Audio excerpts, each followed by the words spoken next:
5 জন arrest হয়েছে, সেই 5 জনকে হাইলাইটস দিচ্ছে না। বিএনপির নামধারী কেউ যদি কোনো কিছু করে সেটাকে হাইলাইটস করে এই বিভিন্ন অপপ্রচারকারী এই সংস্থাগুলো। 32 নং ওয়ার্ড বিএনপির সাধারণ সম্পাদক, 17 বছর নির্বাচন, তরুণ প্রজন্মতে পরে 30 বছর তোমায় কেউ ভোট দিতে পারে না। সেক্ষেত্রে আগামী নির্বাচনে তরুণদের নির্বাচনে উপস্থিত থাকতে পারে। আমি মোহাম্মদ জুবার আলম, 32 নম্বর ওয়ার্ড বিএনপির সাধারণ সম্পাদক।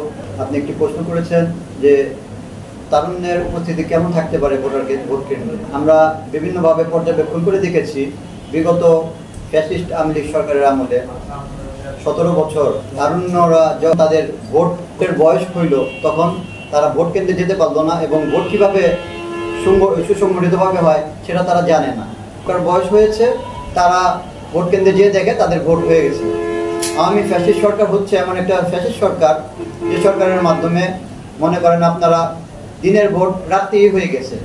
অতএব যে যারা তারুণ্য ছিল, যুবক হয়েছে, সেই যুবকরা আজকে 30-35 বছর বয়সের পরিণত হয়েছে।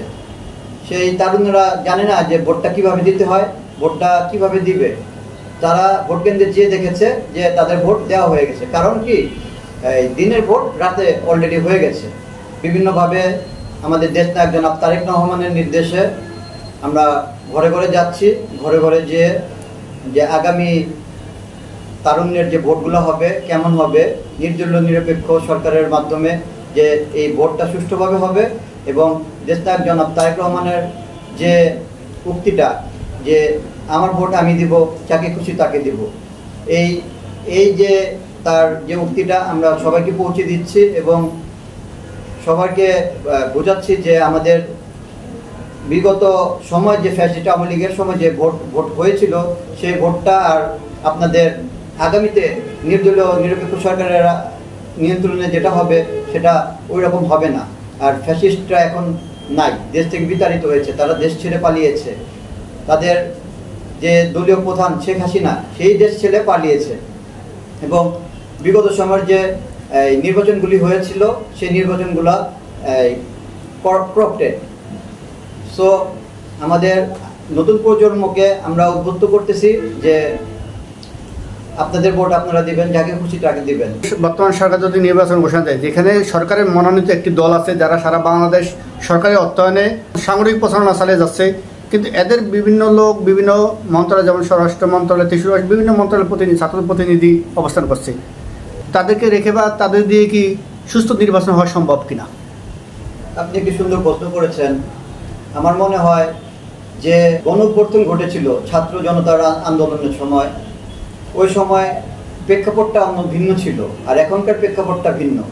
কারণ তারাই কিছু সংখ্যক লোক সরকারের ভিতরে রয়ে গেছে। স্বরাষ্ট্র মন্ত্রণালয় বলেন আর গণপূর্ত বলেন, বিভিন্ন মন্ত্রণালয়ে তারা এখন অবস্থান করতেছে। তারা তো এখন আর ছাত্র নাই, তারা তাদের ছাত্রদের ছেড়ে দিয়ে কেউ নতুন দল গঠন করেছে, কেউ কোনো উপদেষ্টা মণ্ডলীর ভিতরে আছে এখনো। সো আমি মনে করি যে তাদের এখান থেকে বেরিয়ে একটি সুষ্ঠু নিরপেক্ষ নির্বাচন দেওয়ার জন্য আমাদের দেশের মাননীয় প্রফেসর ইউনূস সাহেবকে বলবো যে তিনি হচ্ছেন একজন অস্কারপ্রাপ্ত ব্যক্তি, যে এশিয়া মহাদেশের মধ্যে একজন মান্যগণ্য ব্যক্তি। ওনার কাছে আমরা সুষ্ঠু নির্বাচন চাচ্ছি। কারণ এই যে যারা ছাত্র জনতা গণঅভ্যুত্থানের সময় যারা এই আন্দোলন করেছিল তারা আন্দোলনকারী নাই, তারা এখন হয়ে গেছে সরকারের লোক, আর কিছু তাদের থেকে বেরিয়ে নতুন দল গঠন করেছে।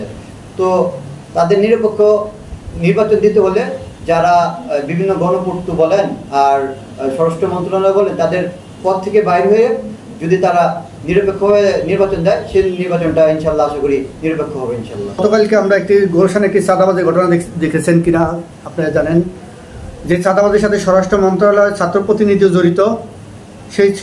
এই মুহূর্তে আমরা বিএনপির কেন এটা নিয়ে, এই যে বিভিন্ন জায়গায় আমরা দেখতে পাচ্ছি এখন জামায়াত বা বিভিন্ন সংগঠন থেকে চাঁদাবাজি হচ্ছে, কিন্তু বিএনপির যে পরিমাণ বিএনপির নাম আসতেছে, কিন্তু বিএনপি থেকে কেন এইগুলো নিয়ে কথা বলছে না? অ্যাকচুয়ালি গতকালকে যে ঘটনাটা ঘটেছে, ছাত্র জনতার প্রতিনিধি গুলশানে গ্রেপ্তার হয়েছে। সে একটি সংগঠনের লোক, তাকে বিভিন্ন সময় বিভিন্ন জনের সাথে ছবিতে দেখা যাচ্ছে। সে বিভিন্ন সেলিব্রিটিদের সাথে ছবি তুলতেছে, বিভিন্ন যোগাযোগের মাধ্যমে তার অনেক কিছু ছড়িয়ে পড়েছে। কথা আছে না, এই সবাই খাচ্ছে নাম বিএনপির পড়তেছে, এই রকমের একটা কথায় আমরা আবদ্ধ হয়ে গেছি। বিএনপি সংগঠন চাঁদাবাজি সংগঠন না, বিএনপিরা চাঁদাবাজি করে না, বিএনপি দলের ভিতরে কোনো চাঁদাবাজির ঠাঁই নাই। জনাব তারেক রহমান তার সরাসরি আমাদের নির্দেশ দিয়েছে যে যারাই চাঁদাবাজি করবে তাদের প্রতি যথাযথ ব্যবস্থা নিচ্ছি আমরা, দল থেকেও নিচ্ছে সিনিয়র নেতৃবৃন্দরা। বর্তমানে বাংলাদেশের সর্ববৃহৎ দল বিএনপি, কিন্তু বিএনপি কেন এই মিডিয়ার প্রতি দুর্বল এবং বিএনপি কেন তাদের সকল হিসাব করতে হলে বাংলাদেশের যে পরিমাণ লোক আছে প্রত্যেকের একটা করে আইটি থাকলেও বিশাল বড় বিএনপি থাকা উচিত, কিন্তু এই মুহূর্তে আমরা দেখতেছি বিএনপির মিডিয়া এবং সোশ্যাল মিডিয়া না টোটাল মিডিয়ার প্রতি বিএনপি কেন এত দুর্বল। কিছুক্ষণ আগে আমার ওয়ার্ড বিএনপি সভাপতি একটি কথা বলে গেল যে আওয়ামী সরকার আমলে যে সমস্ত মিডিয়াগুলি গড়ে উঠেছিল সেই মিডিয়াগুলি তার বিলুপ্ত হয়ে যায়নি, সেই মিডিয়াগুলি রয়ে গেছে। তাদের তো একটি কাজের দরকার, তাদের চলতে হবে, তাদের পেট চালাতে হবে, তাদের সংস্থা চালাতে হবে। কাজে আমাদের বিএনপির বিরুদ্ধে যে অপপ্রচারগুলো, সেই অপপ্রচারগুলো তারা হাইলাইটস করে দিচ্ছে এবং সেই হাইলাইটসের কারণে আমাদের শুধু তারা বিএনপির বিরুদ্ধেই কাজ করে যাচ্ছে। বিভিন্ন সময় গতকালকে যেমন এনসিপির একটা ঘটনা দেখেছি, গুলশানে চাঁদা তুলতে যে এনসিপির একটা নেতা 5 জন অ্যারেস্ট হয়েছে, সেই 5 জনকে হাইলাইটস দিচ্ছে না। বিএনপির নামধারী কেউ যদি কোনো কিছু করে সেটাকে হাইলাইটস করে এই বিভিন্ন অপপ্রচারকারী এই সংস্থাগুলা।